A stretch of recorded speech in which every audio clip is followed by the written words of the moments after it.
वक्फ की जमीन पर हो रहा महाकुंभ। मौलाना रजवी के दावों पर भड़के साधु संत, कहा दिमाग खराब। आपको बता दें, मौलाना रजवी ने दावा किया है कि महाकुंभ मेला का जहां आयोजन हो रहा है वह जमीन वक्फ बोर्ड की है। वहीं इस पर साधु संतों ने तीखी प्रतिक्रिया व्यक्त की है।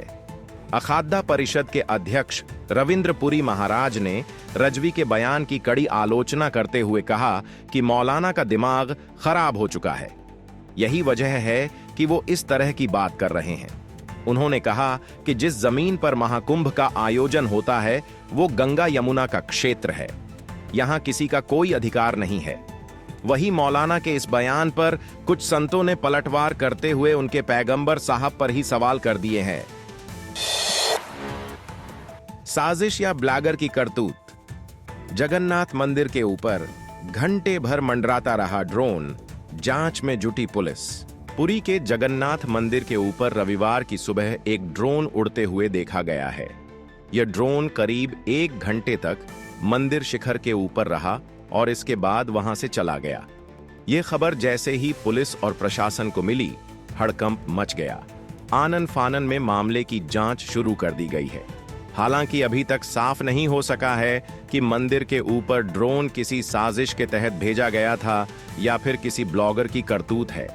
घटना की जानकारी होने पर ओडिशा के कानून मंत्री पृथ्वीराज हरिचंदन ने चिंता जताई है। बस्तर में सुरक्षा बलों और नक्सलियों के बीच मुठभेड़, 4 नक्सली ढेर, 1 जवान बलिदान।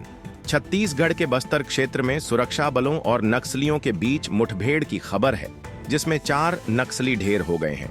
वहीं डीआरजी का 1 जवान बलिदान हुआ है। मौके से AK-47 और SLR जैसे ऑटोमेटिक हथियार भी बरामद हुए हैं। मुठभेड़ में 3 जवानों के घायल होने की भी जानकारी मिल रही है। फडणवीस सबको अच्छे लगने लगे। उद्धव की शिवसेना के बाद शरद पवार खेमे ने भी की तारीफ। महाराष्ट्र विधानसभा चुनाव में महायुति गठबंधन की शानदार जीत के बाद अब विपक्षी खेमे से भी तारीफों के सुर सुनाई दे रहे हैं। उद्धव ठाकरे गुट और शरद पवार की एनसीपी की नेता सुप्रिया सुले ने मुख्यमंत्री देवेंद्र फडणवीस को बधाई दी है। साथ ही इन्होंने सीएम की खुलकर तारीफ भी की है।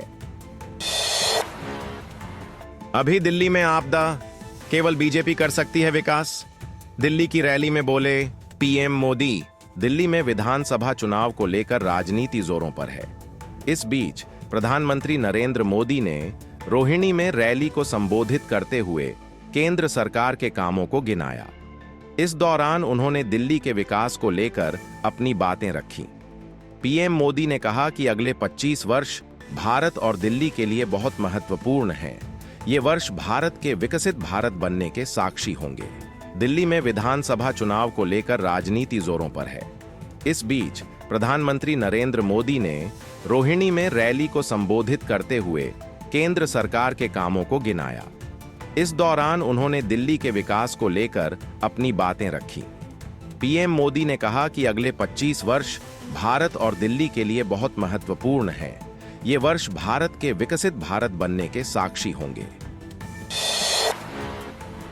यूएस में पीएम मोदी से मुलाकात और चीन के साथ BRI अहम। पड़ोसी मित्र देशों के साथ संबंध पर केपी ओली। नेपाल के प्रधानमंत्री केपी शर्मा ओली ने भारत और चीन के साथ द्विपक्षीय संबंधों को मजबूत करने को लेकर अहम बयान दिया। ओली ने कहा कि अमेरिका दौरे पर संयुक्त राष्ट्र महासभा UNGA की 79वीं बैठक के दौरान भारतीय समकक्ष नरेंद्र मोदी के साथ उनकी मुलाकात द्विपक्षीय संबंधों को मजबूत करने के लिहाज से अहम रही। उन्होंने चीन के साथ belt and road initiative BRI से जुड़े समझौते का भी जिक्र किया। नए जम्मू रेलवे डिवीजन से मिलेगा रोजगार और पर्यटन को बढ़ावा। पीएम मोदी करेंगे उद्घाटन। तेलंगाना को टर्मिनल स्टेशन की सौगात। प्रधानमंत्री नरेंद्र मोदी सोमवार को वीडियो कॉन्फ्रेंसिंग के जरिए जम्मू रेलवे डिवीजन और तेलंगाना में एक टर्मिनल स्टेशन सहित कई रेलवे परियोजनाओं का शुभारंभ करेंगे। मोदी तेलंगाना में चरल्लापल्ली न्यू टर्मिनल स्टेशन का उद्घाटन करेंगे और पूर्वी तट रेलवे के रायगढ़ रेलवे डिवीजन भवन की आधारशिला रखेंगे। पीएम मोदी का चलो इंडिया अभियान प्रवासी भारतीयों को लुभाकर भारत की छवि कर रहा मजबूत। प्रधानमंत्री नरेंद्र मोदी ने देश में पर्यटन को बढ़ावा देने और देश की वैश्विक छवि को मजबूत करने के लिए चलो इंडिया अभियान शुरू किया, जिसका उद्देश्य भारत को एक जीवंत और विविध पर्यटन स्थल के रूप में प्रस्तुत करना है। यह अभियान प्रवासी भारतीयों को मुफ्त वीजा देने की व्यवस्था करता है। भारत पहुंचा चीन का खतरनाक वायरस। कर्नाटक में मिले HMPV के 2 केस, ICMR ने की पुष्टि। चीन का खतरनाक वायरस भारत में भी पहुंच गया है। कर्नाटक में HMPV के 2 केस मिले हैं। भारतीय चिकित्सा अनुसंधान परिषद ICMR ने दोनों मामलों का पता लगाया है। केंद्रीय स्वास्थ्य और परिवार कल्याण मंत्रालय ने इस बात की जानकारी दी है। दरअसल बेंगलुरु में 8 महीने के बच्चे और 3 महीने की बच्ची में इस वायरस की पुष्टि हुई है। पड़ोसियों को दोष देना पाकिस्तान की आदत। अफगानिस्तान पर हवाई हमले की भारत ने की खिंचाई। अफगानिस्तान पर पाकिस्तानी आर्मी द्वारा किए गए हवाई हमले की भारत सरकार ने कड़े शब्दों में निंदा की है। विदेश मंत्रालय ने एक बयान जारी करते हुए कहा कि अपनी आंतरिक विफलताओं के लिए पड़ोसियों को दोष देना पाकिस्तान की पुरानी आदत है। पिछले साल सितंबर में पाकिस्तानी वायुसेना ने अफगानिस्तान में घुसकर हवाई हमले किए थे। इन हमलों में महिलाओं, बच्चों समेत 46 लोग मारे गए थे। फिलहाल इतना ही। ऐसी ही लेटेस्ट खबरों से अपडेटेड रहने के लिए वीडियो को लाइक करके चैनल को सब्सक्राइब जरूर कर लें।